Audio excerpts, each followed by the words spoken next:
السلام علیکم حضور، کیا حال ہے؟ آپ ٹھیک ہیں؟ اللہ تعالیٰ کا احسان ہے. آپ سناب خیریت سے انشاءاللہ ٹھیک ہیں؟ اللہ تعالیٰ آپ کو ہمیشہ برکتوں میں رکھے. سب سے پہلے آپ کی والدہ محترمہ کے لیے تعزیت قبول فرمائیے. خدا ان کو اپنے جوار رحمت میں جگہ دے تھینک یو اور وہ سر. آپ کے اللہ لیے آپ کے اموات کی بھی مغفرت فرمائے. تھینک یو، بہت مہربانی. آہستہ وسیلہ الہی آمین. قبلہ دو سوال کرنے کی جسارت کروں گا. جی سر. ایک سوال، پچھلے دنوں آپ کی ایک گفتگو ہوئی تھی. طارق بھائی السلام علیکم. آپ کی ایک گفتگو ہوئی تھی رضاعت کبیر کے عنوان سے.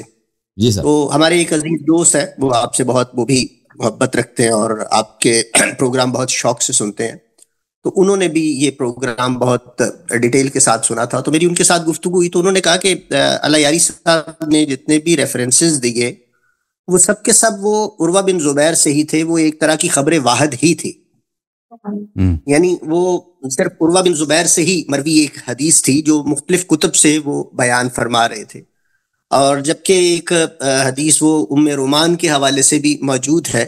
تو وہ جو عروہ بن زبیر کی نسبت سے جو آپ حدیث بیان کر رہے ہیں وہ رضاعت کبیر کے عنوان سے، کیا ان کے علاوہ بھی یہ حدیث باقی اور جگہ سے مروی ہے؟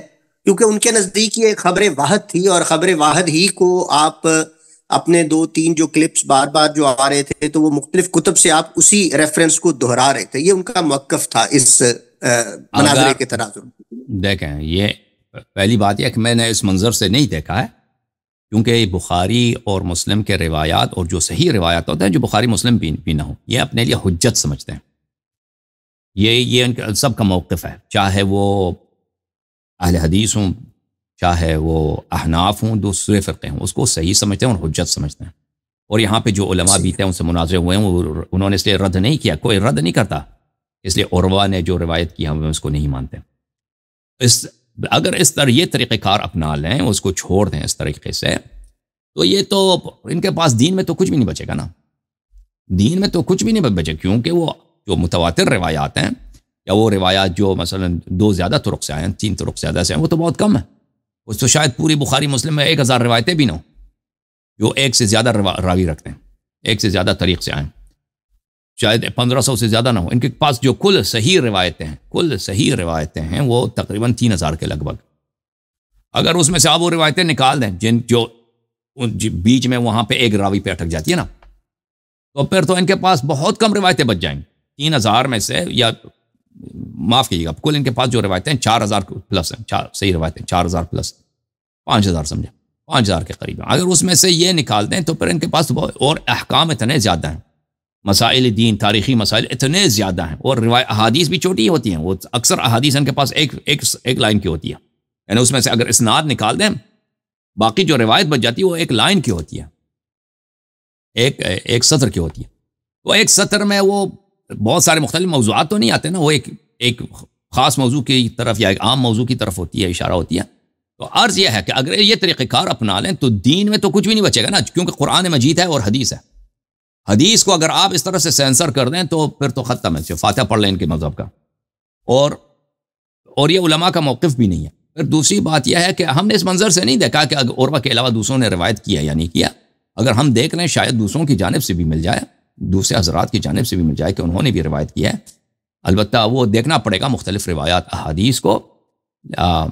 لیکن ایک بات جو متفق علیہ ہے علماء کے نزدیک، کہ ایک حدیث جو ایک ثقہ راوی کی طریق سے آتا ہے، وہ چاہے وہ کسی بھی دوسرے نے روایت نہیں کی ہو، وہ حجت ہوتی ہے اور وہ قابل قبول ہوتی ہے. جی سر.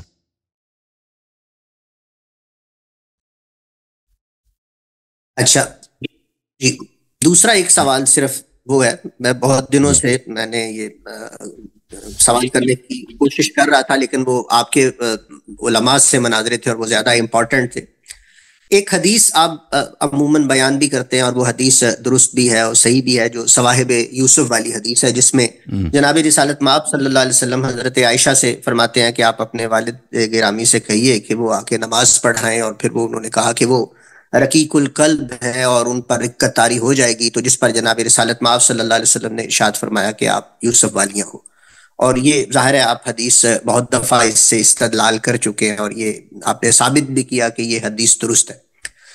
اور اس کے ساتھ ایک دوسری حدیث ہے جس میں جناب رسالت مآب صلی اللہ علیہ وسلم حضرت عباس کے کندھوں پہ اور جناب امیر علیہ السلام کے کندھوں پہ. اور وہ روایت مروی ہے حضرت عائشہ سے، جب وہ حضرت ابو بکر نماز پڑھانے کے لیے آتے ہیں اور جناب رسالت مآب صلی اللہ علیہ وسلم ان کو کہتے ہیں کہ آپ اپنی جگہ پہ رہو، اور پھر آ کے وہ نماز پڑھاتے ہیں. اٹ مینس کہ یہاں یہ لگتا ہے کہ جناب رسالت مآب صلی اللہ علیہ وسلم کو حضرت ابو بکر کا مصلی امامت پہ جو امامت کروانا وہ قابل قبول نہیں ہے. وہ اس بیماری کے عالم میں کہ جب ان کے قدم مبارک زمین کے اوپر نشان دے رہے ہیں تو وہ آ رہے. اب یہ دونوں حدیثیں متضاد ہیں. اگر ہم پہلی حدیث کو درست مانتے ہیں تو اس میں تو یہ طے ہے کہ جناب رسالت مآب صلی اللہ علیہ وسلم حکم دے رہے ہیں کہ وہ نماز کی امامت کروائیں. اور دوسری حدیث میں ہم یہ دیکھ رہے ہیں کہ رسالت مآب صلی اللہ علیہ وسلم ان کو روکنے کی کوشش کر رہے ہیں. یعنی مطلب کہ وہ روکنے کی کوشش کر رہے ہیں کہ حضرت ابو بکر مصلی امامت پہ نہ آئے. ایک چیز. تیسرا اس کے ساتھ ایڈ کر لیجئے، جو مطلب میرا سوال یہ ہے کہ جب کہ ہمیں یہ پتا ہے کہ حضرت ابو بکر، حضرت عمر اور کچھ دوسرے جو صاحبان تھے ان کو جناب رسالت مآب صلی اللہ علیہ وآلہ وسلم نے حضرت اسامہ کے لشکر کے اندر رکھ کے مدینہ منورہ سے باہر جانے کا حکم دیا کہ آپ چلے جائیں، جبکہ یہ تینوں چیزیں بہت متضاد ہیں کہ رسالت مآب صلی اللہ علیہ وسلم کا اس کے اوپر احتجاج نظر نہیں آتا کہ وہ مصلی امامت پہ حضرت ابو بکر نظر آتے ہیں. اب اگر حضرت ابو بکر کو روکنے کی کوشش کے لیے جناب رسالت مآب صلی اللہ علیہ وسلم اس اپنی بہت زیادہ طبیعت کی ناسازی کے باوجود اپنے حجرے سے تشریف لاتے ہیں، تو پھر وہ پہلے والی جو حدیث ہے جس میں صواحب یوسف والا تان موجود ہے تو وہ پھر درست نہیں رہتا، جس میں رسالت مآب صلی اللہ علیہ وسلم خود سے حکم فرما رہے ہیں کہ آپ ابو بکر سے کہیے کہ وہ نماز پڑھائیں. تو یہ تینوں چیزیں بہت متضاد لگ رہی ہیں، کیونکہ یہ حضرات جو تھے یہ تو طے ہے، متفق علیہ ہے کہ لشکر اسامہ میں شریک تھے. تو آپ ان کی چونکہ یہ درست ہے تو اس کی ہم تطبیق کیا کریں گے؟ اس میں مطلب درست موقف کیا ہے؟ آپ کیا فرماتے ہیں اس میں؟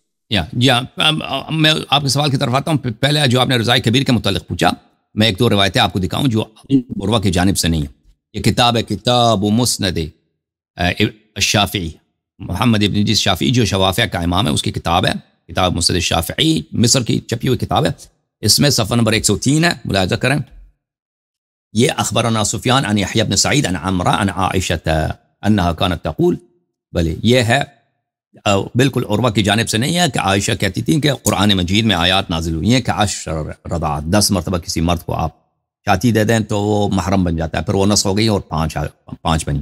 اچھا، اس کے علاوہ آپ کی خدمت میں عرض کریں یہ کتاب مصنف ہے عبد الرزاق کی، جلد نمبر 7 ہے. یہاں پر حدیث ہے صفحہ نمبر 458 میں 13883 ابن جریج سے ہے کہ عطا سے پوچھا گیا کہ آپ کیا کہتے ہیں اگر مجھے کوئی عورت، مجھے ایک مرد نے پوچھا، وہ مجھے اپنا دودھ دے دے، میں اس سے نکاح کر سکتا ہوں؟ اس نے کہا نہیں، اس سے نکاح نہیں کر سکتے. اس نے پوچھا یہ آپ کا فتویٰ ہے؟ اس نے کہا جی میرا فتویٰ ہے. اور کانت عائشہ تو تعمر بذالک بناتی اخیہا، اور عائشہ اپنی جو اس کی بھتیجیاں تھیں اس کو یہ حکم دیتی تھیں کہ آپ یہی کام کیا کریں. تو اگر میں مزید ڈھونڈ لوں مجھے مزید مل جائے گا، جو عروہ کے طریق سے نہیں. اب آپ کے سوال کے متعلق دیکھیں، یہ کہ رسول صلی اللہ علیہ وسلم نے ابو بکر کو نماز کے لیے حکم دیا، یہ عائشہ نے خود روایت کیا کہ مجھ سے کہا کہ تم اپنے والد سے کہہ دو کہ نماز پڑھا دو، اور میں نے کہا کہ وہ تو اس کو رونا آتا ہے، وہ تو گریہ کرے گا، وہ تو بہت رقیق القلب آدمی ہے. انہوں نے کہا کہ نہیں، اس سے کہہ دو نماز پڑھا دو. میں نے کہا کہ اس کو وہ گریہ کرے گا، وہ جب آپ کے مقام پہ جائے گا وہ گریہ کرے گا. تو انہوں نے کہا کہ نہیں، اس کو کہہ دو نماز پڑھا دو، اور مجھ سے کہا کہ آپ جو ہیں صواحب یوسف ہیں. دیکھیں یہ، اور پھر آپ نے جو دوسری روایت پڑھی ہے نا کہ وہ رسول صلی اللہ علیہ وسلم نے ابو بکر کو پیچھے ہٹا کے خود آ کے نماز پڑھایا، حالانکہ اس وقت شدید بیماری میں تھے، وہ کھڑے بھی نہیں ہو سکتے تھے، انہوں نے بیٹھ کے نماز پڑھایا. اور جب وہ ان کو لایا، ان کو خود نہیں آئے، یعنی ان کو لایا گیا، حمل کیا گیا، ان کے پیر جو ہے قدم بھی نہیں اٹھا سکتے تھے، پیر زمین میں کھینچے جا رہے تھے، ان کے پیروں کے کھینچنے کی وجہ سے زمین میں لکیر بنتی جا رہی تھی. تو لازمی ان دونوں روایات میں تضاد ہے. تو یہاں پر جو بہت بڑا سوال یہ ہے کہ رسول صلی اللہ علیہ وسلم نے جو عائشہ سے کہا ہے کہ آپ صواحب یوسف ہیں، یہ بالکل بنتا ہی نہیں یہاں پر مقام پر. وہ جو کانورسیشن جو عائشہ نقل کر رہی ہے نا کہ میں نے رسول صلی اللہ علیہ وسلم نے کہا مجھ سے کہ اپنے والد سے کہہ دو کہ نماز پڑھا دے، میں نے کہا ان کو تو رونا آتا ہے، یہ 2-3 مرتبہ یہ رد و بدل ہوا ہے. تو اس کے بعد انہوں نے کہا آپ صواحب یوسف ہیں. صواحب یوسف تو بہت بڑی گالی ہے. بہت بڑا طعن ہے. یعنی یہ اس کانورسیشن میں بنتا ہی نہیں کہ رسول صلی اللہ علیہ وسلم جو بہت ہے وَإِنَّكَ لَعَلَىٰ خُلُقٍ عَظِيمٍ، آپ کی اتنی بڑی اخلاق ہے، آپ اس بات پر کہ عائشہ کہہ رہی ہیں کہ میرے والد کو گریہ آئے گا، آپ اس پہ اس طرح کا جواب دے رہے ہیں. ٹھیک ہے نا، سوال اور جواب میں مناسبت ہوتی ہے. رسول صلی اللہ علیہ وسلم جو سامنے سے جو مذمت کر رہے ہیں عائشہ کا، اس صریح الفاظ میں صواحب یوسف کا کردار دیکھیں، اور عائشہ میں یہاں پہ جو الفاظ ہیں اس کو دیکھیں، ان میں بنتا نہیں ہے.